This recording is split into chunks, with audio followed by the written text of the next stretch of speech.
Bismillahirrahmanirrahim. Assalamualaikum warahmatullahi wabarakatuh. Waalaikumsalam warahmatullahi wabarakatuh. Alhamdulillahirrahmanirrahim. Puji syukur kita panjatkan kehadirat Allah, Tuhan yang Maha Esa, atas segala limpahan rahmat dan anugerahnya, kesehatan dan juga kesempatan sehingga kita bisa melaksanakan kegiatan kita seperti biasanya. Adapun kegiatan kita pada hari ini adalah praktek coaching. Kemudian yang kami hormati fasilitator Ibu Salma Pangabean dan pengajar praktek Ibu Sri Wulan dan Ibu Meme, serta rekan-rekan calon guru penggerak angkatan 6 yang berbahagia. Hari ini kita akan mensimulasikan kasus yang pertama. Adapun yang akan bertindak sebagai coach adalah Ibu Salbia, sementara yang bertindak sebagai coaching yaitu Bapak Adnan, sementara saya sendiri Edianto sebagai pengamat. Untuk kasus ini, seorang guru menceritakan bahwa dia baru saja mendapat teguran dari Bapak Kepala Sekolah yang menerima laporan dari anggota masyarakat.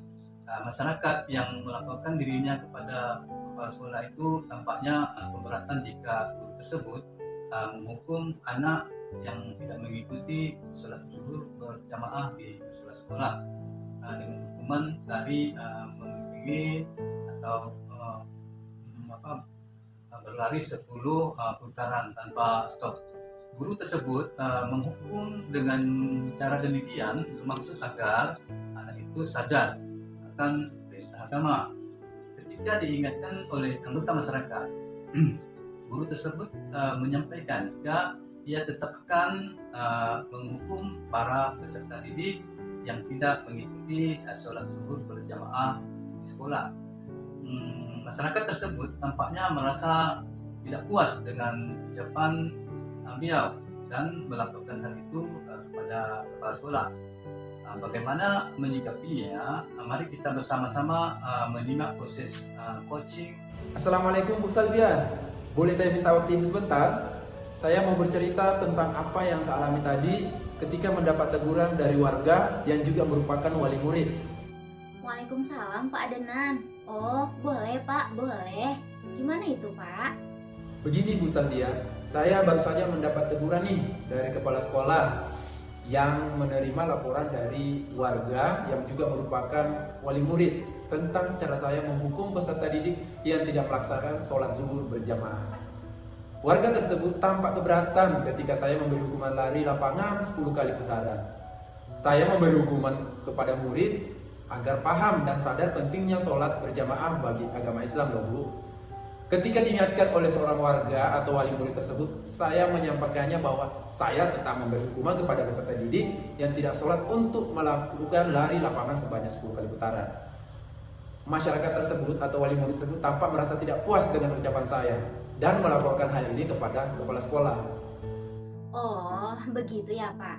Kira-kira hambatan apa yang menyebabkan Bapak untuk tetap menghukum peserta didik yang tidak sholat zuhur secara berjamaah Pak Adnan?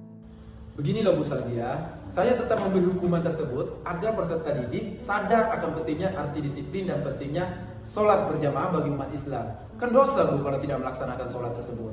Oh, apa sih kelebihan yang dirasakan oleh Bapak ketika memberikan hukuman kepada peserta didik tersebut Pak?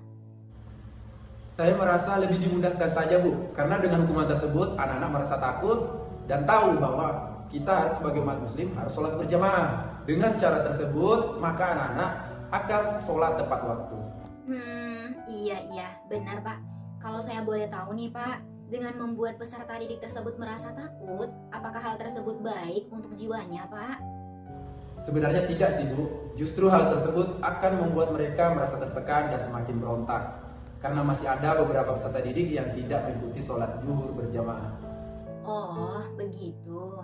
Nah menurut Bapak, apakah dengan memberikan hukuman atau dengan memarahi peserta didik akan menimbulkan kesadaran di dalam diri peserta didik kita Pak? Oh, kalau saya pikir-pikir kembali, Ternyata dengan menghukum dan memarahi peserta didik tidak akan memberikan perubahan apa-apa sih sebenarnya. Mereka mengerjakan hal tersebut karena rasa takut, dan takut akan dihukum bukan atas dasar kesadaran diri saja, Bu. Nah, saya setuju Pak dengan pendapat Bapak Adenan bahwa masih banyak cara lain yang bisa kita lakukan untuk menimbulkan kesadaran diri di dalam jiwa para peserta didik kita, tanpa kita harus menghukum dan tanpa kita harus marah-marah juga ya Pak. Iya, Bu, benar sekali.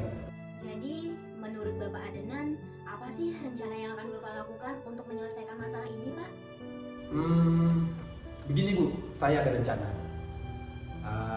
Yang pertama, saya akan menghadap kepala sekolah untuk menyampaikan permohonan maaf kepada beliau karena sudah membuat masyarakat merasa kecewa dengan tindakan saya.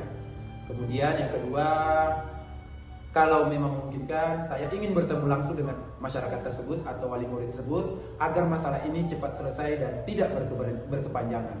Biar semuanya enak dan tidak menjadi beban bagi saya. Iya, saya setuju Pak. Bagus itu Pak. Kemudian kira-kira apa ya yang akan Bapak sampaikan nanti kepada Bapak Kepala Sekolah dan anggota masyarakat tersebut Pak? Saya akan menyampaikan bahwa saya tidak akan langsung menghukum peserta didik yang melanggar peraturan, melainkan saya akan memanggil peserta didik yang tidak mengikuti sholat zuhur secara berjamaah. Kemudian saya akan menanyakan apa alasan anak tersebut sehingga tidak mengikuti sholat zuhur secara berjamaah. Setelah itu, saya akan mencoba untuk memberikan pemahaman kepada anak tersebut tentang pentingnya sholat yang dilakukan secara berjamaah bagi umat Islam. Selanjutnya, saya akan menanyakan kepada anak tersebut akan peraturan sekolah yang ia pahami. Begitu kira-kira, Bu. Wah, bagus sekali itu Pak apa yang akan Bapak sampaikan. Saya sangat setuju sekali. Semoga bisa berhasil ya Pak. Oke, baik Bu. Iya Pak. Kemudian kira-kira komitmen Bapak apalagi ya terhadap rencana tersebut? Saya rencananya punya komitmen begini Bu. Saya akan menerapkan segitiga restitusi ketika menghadapi peserta didik yang bermasalah, agar peserta didik kita merasa sadar akan kesalahan yang sudah mereka lakukan dan tidak merasa terpojokkan akan masalah tersebut.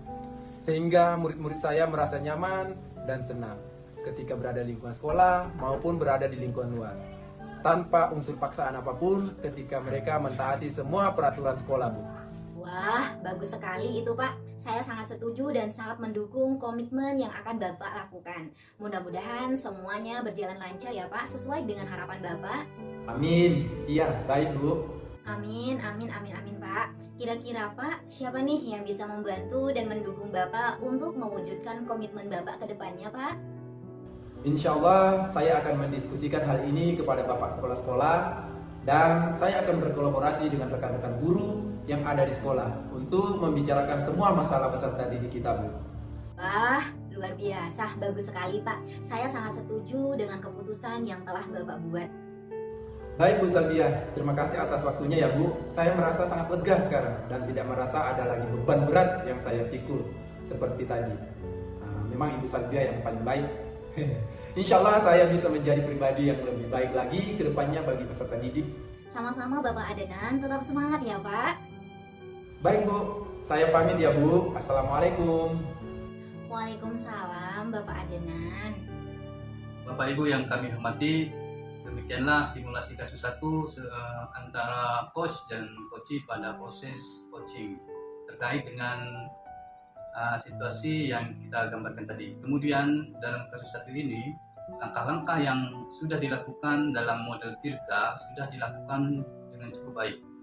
Sebagai pengamat, saya melihat dalam hal menyampaikan tujuan coaching, tujuan sudah disampaikan oleh coachee dengan sangat jelas dan sistematis, yaitu ingin mencari solusi pada saat mendapatkan teguran oleh salah seorang anggota masyarakat akan hukuman yang diterapkannya di sekolah. Kemudian umpan balik yang mengarah pada identifikasi potensi coachee, saya bisa melihat bahwa dari simulasi yang sudah dilakukan oleh coach sudah memberikan pertanyaan yang dapat membuat coachee menyadari bahwa yang disarankan oleh anggota masyarakat bukanlah suatu hal yang dihindari. akan tetapi bisa untuk tambahan ilmu dalam menangani peserta didik yang bermasalah di sekolah. Sedangkan untuk rencana aksi yang mana pemberian pertanyaan berbobot dan umpan balik dari coach, saya bisa melihat bahwa aktivitas yang dilakukan coach, beliau sudah memberikan pertanyaan yang dapat membuat coach merencanakan hal-hal dalam menyelesaikan permasalahan, baik dengan kepala sekolah, anggota masyarakat, peserta didik, dan dengan dirinya sendiri. Kemudian untuk tanggung jawab pertanyaan dan umpan balik mengenai komitmen coach dalam menjalankan rencana aksinya, saya sudah melihat bahwasannya coach sudah menanyakan tentang komitmen terhadap rencana yang diambil oleh coach, dan itu semua ternyata membuat coach menjadi yakin dan menjadi yakin akan keputusan atau solusi yang diambil. Baiklah Bapak Ibu, demikian komentar saya sebagai pengamat dan situasi kasus satu yang diperankan oleh Ibu Salvia sebagai coach dan Bapak Adnan sebagai coach, saya sendiri sebagai pengamat. Kalau itu kurang, saya mohon maaf. Saya akhiri dengan ucapan wabillahi taufiq wal hidayah. Assalamualaikum warahmatullahi wabarakatuh. Waalaikumsalam warahmatullahi wabarakatuh.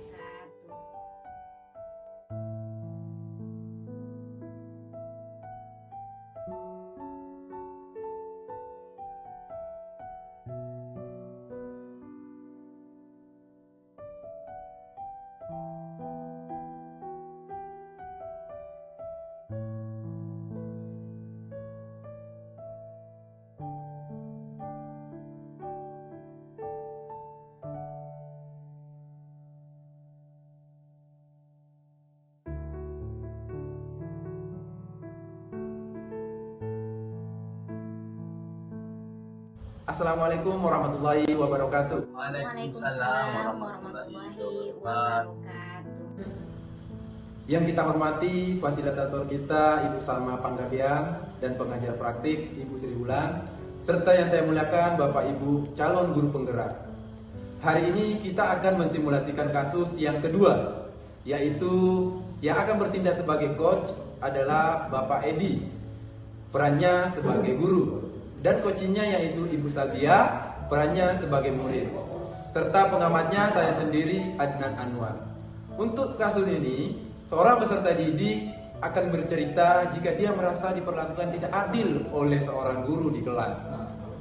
Guru tersebut selalu mengutamakan anak yang lebih pintar di kelas dan tidak pernah menghiraukan anak yang IQ-nya lebih rendah seperti kami. Ketika anak yang pintar tersebut sudah paham akan materi yang diajarinya hari ini, maka dia akan melanjutkan materi baru tanpa menanyakan kami apakah sudah paham atau belum. Murid tersebut merasa tidak nyaman dengan sikap guru tersebut ketika mengajarinya. Bahkan murid tersebut juga merasa nilai yang diberikan oleh guru tersebut tidak adil. Ketika anak pintar yang mendapat nilai rendah, maka guru tersebut akan mengadakan remedial. Akan tetapi jika anak yang IQ-nya lebih rendah, tidak pernah diadakan sistem remedial dan nilainya sebegitu yang kami peroleh. Bagaimana Anda menyikapinya? Silakan, mari kita simak proses coaching kasus kedua. Check it out. Tok tok tok. Assalamualaikum Bapak Edianto. Bolehkah saya meminta waktu Bapak sebentar? Saya mau bercerita tentang apa yang saya alami tadi ketika mendapat perlakuan tidak adil oleh salah seorang guru kelas yang mengajar di lokal kami, Pak. Waalaikumsalam Salvia. Boleh. Apa yang mau Salvia bicarakan? Begini Pak Edi, saya dan teman-teman yang ada di kelas mendapatkan perlakuan yang tidak adil oleh salah seorang guru yang mengajar di kelas kami, Pak. Guru tersebut hanya fokus kepada anak yang lebih pintar saja, sementara kami yang IQ-nya lebih rendah sering tidak dihiraukan oleh beliau, Pak. Hal tersebut terjadi mungkin Karena kami kurang memahami materi yang beliau ajarkan kali ya Pak. Kami juga tidak pernah mendapatkan remedial ketika nilai ulangan kami tidak mencapai KKM. Sementara jika anak yang lebih pintar daripada kami mendapatkan nilai yang belum mencapai KKM, guru tersebut pasti melakukan sistem remedial untuk memperbaiki nilainya Pak. Saya dan teman-teman merasa diperlakukan tidak adil Pak oleh beliau. Oh begitu ya. Kira-kira hambatan apa yang menyebabkan Salbiah kurang bisa memahami materi yang diajarkan oleh guru tersebut? Nak? Begini loh Pak, saya sering merasa tidak fokus ketika berada di dalam kelas dan tidak bisa mendengarkan dengan baik ketika guru tersebut sedang menjelaskan materi Pak. Nah, apa yang membuat Salbiah sampai tidak bisa fokus? Nah, Begini Pak, mungkin karena posisi saya yang duduk di belakang kali ya Pak, makanya saya kurang bisa memahami materi yang diajarkan oleh guru tersebut Pak. oh seperti itu. Nah, sekarang Bapak mau tanya nih, apa sih kelebihan yang dirasakan oleh Nak Salbiah ketika berada di kelas? Nak?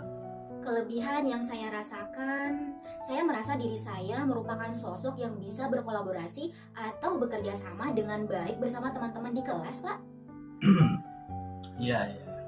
Kalau Bapak boleh tahu, apakah teman-teman Salbiah yang lain tidak mau berdiskusi bersama Salbiah untuk memecahkan masalah ketidakpahaman Salbiah akan materi yang diajarkan oleh guru tersebut? Nak?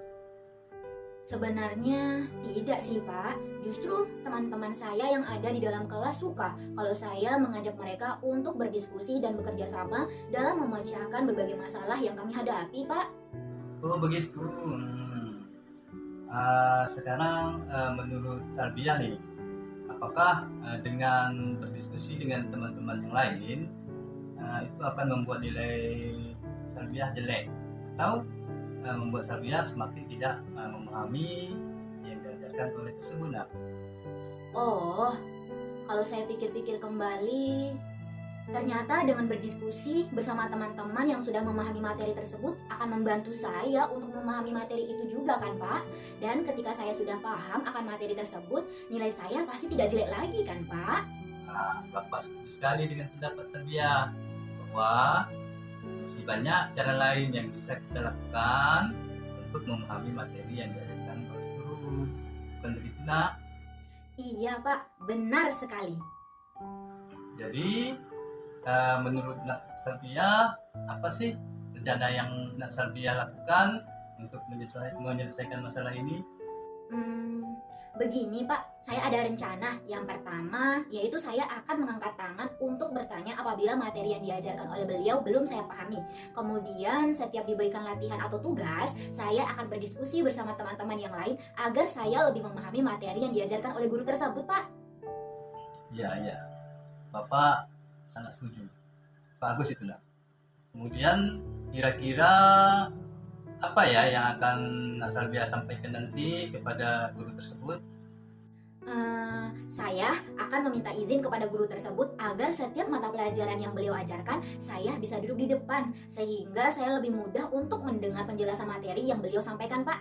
Kemudian saya akan berdiskusi bersama teman-teman saya yang sudah memahami materi tersebut agar saya juga bisa memahami materi tersebut serta mendapatkan hasil nilai yang baik ya Pak. Saya juga akan menghadap guru tersebut untuk melaksanakan remedial apabila nilai yang saya peroleh di bawah KKM agar masalah ini cepat selesai dan tidak berkepanjangan biar semuanya enak dan tidak menjadi beban bagi saya Pak. Begitu kira-kira Pak. Bagus sekali apa yang sudah Nak Salbiah sampaikan. Bapak setuju sekali ya. Semoga berhasil ya. Oke, baik Pak. Ya. Kemudian apalagi kira-kira komitmen Nak Salbiah terhadap rencana tersebut? Saya rencananya punya komitmen begini Pak. Saya akan menerapkan budaya gotong royong dan diskusi kelompok bersama teman-teman di kelas untuk memecahkan masalah perihal materi yang belum kami pahami. Saya juga akan mengajak teman-teman yang lain agar lebih peduli lagi tentang nilai dan menerapkan budaya bertanya jika tidak memahami sesuatu hal. Bukan hanya diam dengan ketidaktahuan yang kami rasakan selama ini Pak. Bagus sekali itu Nak. Bapak sangat setuju dan sangat mendukung komitmen yang Nak Salbiah lakukan. Mudah-mudahan semua berjalan lancar ya nak, sesuai dengan harapan Nak Salbia. Amin. Iya, baik Pak. Amin ya Rabbal Alamin. Kira-kira siapa ini yang bisa membantu dan mendukung Nak Salbia untuk mewujudkan komitmen Nak Salbia ke depannya? Insya Allah, saya akan mendiskusikan hal ini kepada guru dan saling berkolaborasi dengan rekan-rekan teman sejawat yang ada di dalam kelas saya. Saya juga akan membicarakan semua masalah yang muncul tentang pembelajaran kepada rekan-rekan dan juga guru, Pak. Ya, bagus sekali. Bapak sangat setuju dengan keputusan Nak Salbia. Baik Pak Edi, terima kasih ya Pak atas waktunya. Saya merasa sangat lega dan merasa tidak ada lagi beban berat yang saya pikul seperti tadinya. Insya Allah saya bisa menjadi pribadi yang lebih baik lagi ke depannya, terutama bagi rekan-rekan di kelas saya tentunya Pak. Sama. Tetap semangat ya Nak Salbia. Baik Pak, saya pamit ya Pak. Assalamualaikum Pak Edi. Waalaikumsalam Nak Salbia. Bapak Ibu, demikianlah simulasi kasus kedua antara coach dan coachee pada proses coaching. Terkait dengan situasi yang kita gambarkan tadi, kemudian dalam kasus 2 ini, langkah-langkah yang sudah dilakukan adalah model Tirta. Sudah dilakukan dengan cukup baik, yang mana dapat kita gambarkan sebagai berikut. Saya melihatnya sebagai pengamat untuk tujuan dalam menyampaikan tujuan coaching. Tujuan sudah disampaikan oleh coachee dengan sangat jelas dan sistematis, yaitu ingin mencari solusi pada saat diperlakukan tidak adil oleh seorang guru di kelas yang mengajarinya. Kemudian, umpan balik yang mengarah pada identifikasi potensi coachee. Saya bisa melihat bahwa dari simulasi yang sudah dilakukan oleh coach sudah memberikan pertanyaan yang dapat membuat coachee menyadari bahwa yang dilakukan oleh guru tersebut bukanlah suatu yang harus dihindari, tetapi bisa dibicarakan baik-baik untuk mencari titik terang mengapa hal tersebut bisa terjadi. Sedangkan untuk rencana aksi yang mana pemberian pertanyaan berbobot dan umpan balik dari coachee, saya bisa melihat bahwasanya aktivitas yang dilakukan coach, beliau sudah memberikan pertanyaan yang dapat membuat coachee merencanakan hal-hal dalam menyelesaikan permasalahan dengan guru kelasnya dan dengan dirinya sendiri. Kemudian untuk tanggung jawab, pertanyaan-pertanyaan dan umpan balik mengenai komitmen coachee dalam menjalankan rencana aksinya, saya sudah melihat bahwasanya coach sudah menanyakan tentang komitmen terhadap rencana yang diambil oleh coachee. Dan itu semua ternyata membuat coachee menjadi yakin akan keputusan atau solusi yang diambil. Baiklah Bapak Ibu, demikianlah komentar saya sebagai pengamat dari simulasi kasus kedua yang diberangkat oleh Bapak Edianto sebagai coach dan Ibu Salbia sebagai coachee, serta saya sendiri Adnan Anwar sebagai pengamat. Terlebih kurangnya saya mohon maaf. Saya akhiri. Assalamualaikum warahmatullahi wabarakatuh. Waalaikumsalam warahmatullahi wabarakatuh.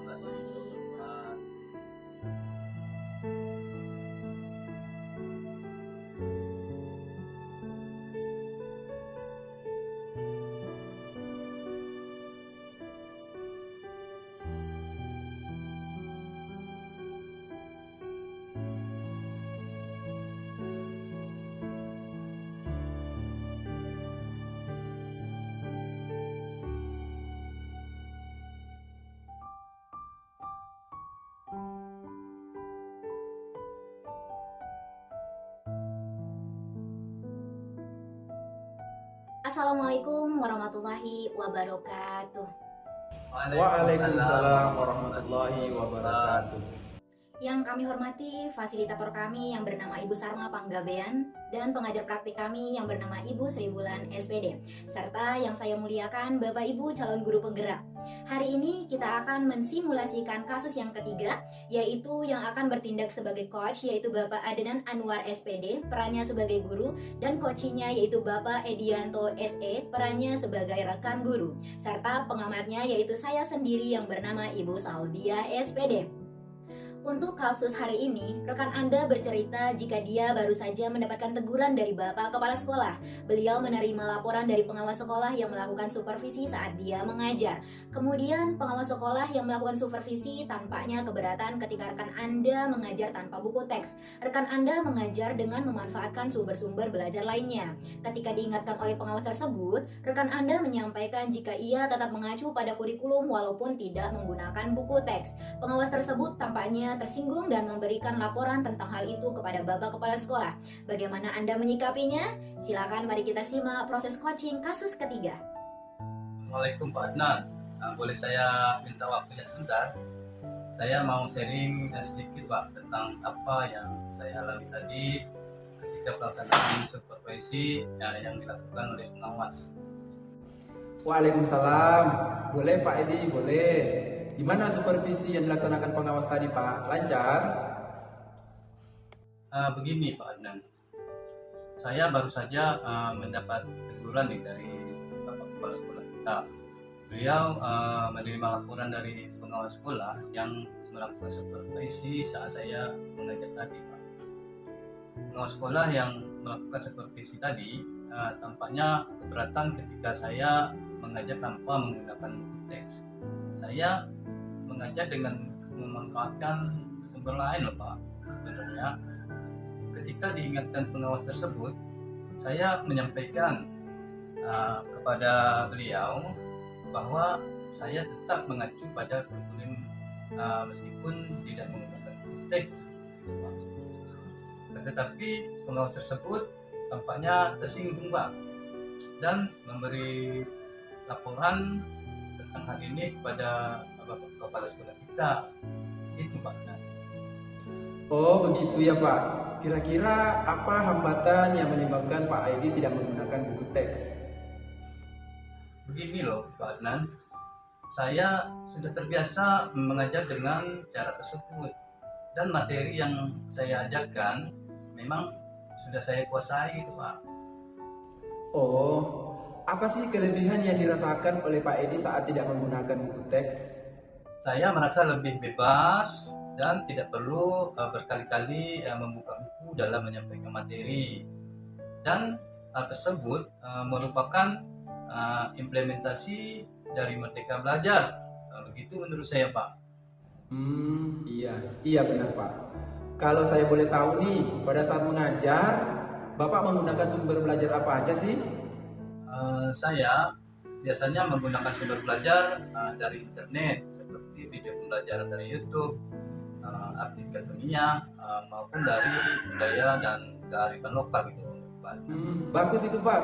Kemudian menurut Bapak, apakah menggunakan buku teks itu dapat menghambat eksplorasi murid? Kalau saya pikir-pikir, menggunakan buku teks tidak akan menghambat sih sebenarnya untuk mengeksploitasi murid, bahkan bisa jadi memperkaya eksploitasi murid dalam mempelajari materi pembelajaran. Nah, saya sangat setuju dengan pendapat Pak Edi bahwa semua kita bisa jadikan sumber belajar. Semakin banyak yang kita gunakan, akan semakin baik juga kan Pak? Iya Pak, benar sekali. Jadi, menurut Pak Edi, apa rencana yang akan Bapak lakukan untuk menyelesaikan masalah ini? Gini Pak, saya ada rencana. Yang pertama saya akan menghadap Bapak Kepala Sekolah untuk menyampaikan permohonan maaf saya kepada beliau karena sudah membuat pengawas merasa kecewa dengan tindakan saya. Kemudian kalau memungkinkan Pak, saya ingin bertemu langsung dengan pengawas tersebut agar masalah ini cepat terselesaikan dan tidak berkepanjangan, biar semuanya enak dan tidak menjadi beban bagi saya. Iya. Saya setuju Pak. Bagus itu. Kemudian kira-kira apa yang akan Bapak sampaikan nanti kepada Bapak Kepala Sekolah dan kepada pengawas? Saya akan menyampaikan bahwa saya akan mengajar dengan menggunakan banyak sumber belajar, di antaranya teks yang telah disarankan oleh pengawas tadi, juga media internet berupa video pembelajaran dari YouTube dengan tujuan supaya murid-murid dapat mengeksploitasi materi mereka dengan merdeka gitu Pak. Wah, bagus sekali itu Pak. Apa yang sudah Bapak sampaikan, saya sangat setuju. Semoga bisa berhasil ya Pak. Baik Pak. Iya Pak. Kemudian kira-kira apa komitmen Bapak terhadap rencana tersebut? Saya rencananya punya komitmen begini Pak. Saya akan menggunakan berbagai sumber belajar yang bervariasi sehingga murid-murid saya dapat menjalankan Merdeka Belajar yang nantinya akan membuat murid-murid saya senang dalam mengikuti kegiatan eksploitasi materi tanpa ada unsur paksaan. Wah, bagus sekali itu Pak. Saya sangat setuju dan sangat mendukung komitmen yang akan Bapak lakukan. Mudah-mudahan semua berjalan lancar sesuai dengan harapan Bapak ya. Ya, baik Pak. Amin, amin, amin Pak. Kira-kira siapa yang bisa membantu dan mendukung untuk mewujudkan komitmen Bapak ke depannya? Insya Allah saya akan mendiskusikan hal ini dengan Bapak Kepala Sekolah dan berkolaborasi bersama rekan-rekan guru yang ada di sekolah untuk membicarakan tentang referensi apa saja yang baik digunakan agar para peserta didik lebih mudah untuk memahami materi yang diajarkan. Iya, bagus sekali Pak. Saya sangat setuju dengan keputusan Bapak.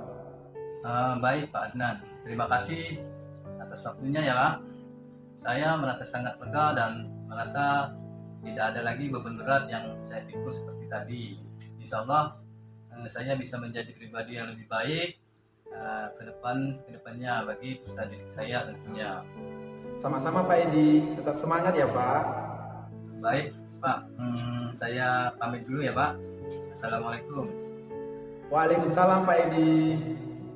Baiklah Bapak Ibu, demikianlah simulasi kasus 3 antara coach dan coachee pada proses coaching terkait dengan situasi yang kita gambarkan tadi. Kemudian pada kasus 3 ini, langkah-langkah yang sudah dilakukan dalam model Tirta itu sudah dilakukan dengan cukup baik, yang mana dapat kita gambarkan sebagai berikut. Saya melihatnya sebagai pengamat. Untuk tujuan, dalam hal menyampaikan tujuan coaching, tujuan sudah disampaikan oleh coachee dengan sangat jelas, yaitu ingin mencari solusi atas permasalahan pada saat supervisi mengajar. Kemudian umpan balik yang mengarah kepada identifikasi potensi coachee, saya bisa melihat bahwa dari simulasi yang sudah dilakukan, coach sudah memberikan pertanyaan yang dapat membuat coachee menyadari bahwa apa yang disarankan oleh pengawas bukanlah sesuatu hal yang harus dihindari, melainkan bisa dijadikan tambahan dalam referensi belajar. Sedangkan untuk rencana aksi, yang mana pemberian pertanyaan berbobot dan umpan balik dari coachee, saya bisa melihat bahwasanya aktivitas yang dilakukan coach, beliau sudah memberikan pertanyaan yang dapat membuat coachee merencanakan hal-hal dalam penyelesaian permasalahan dengan kepala sekolah, pengawas sekolah, dan bahkan dengan dirinya sendiri. Kemudian, untuk tanggung jawab, pertanyaan-pertanyaan dan umpan balik mengenai komitmen coachee dalam menjalankan rencana aksinya, saya sudah melihat bahwasanya coach sudah menanyakan tentang komitmen terhadap rencana yang diambil oleh coachee, dan itu semua ternyata membuat coachee menjadi yakin akan keputusan atau solusi yang diambil. Baiklah Bapak Ibu, demikianlah komentar saya sebagai pengamat dari simulasi kasus 3 yang diperankan oleh Bapak Adnan Anwar sebagai coach dan Bapak Edianto sebagai coachee, dan saya sendiri Ibu Salbia sebagai pengamat. Terlebih terkurang saya mohon maaf. Saya akhiri. Assalamualaikum warahmatullahi wabarakatuh. Waalaikumsalam.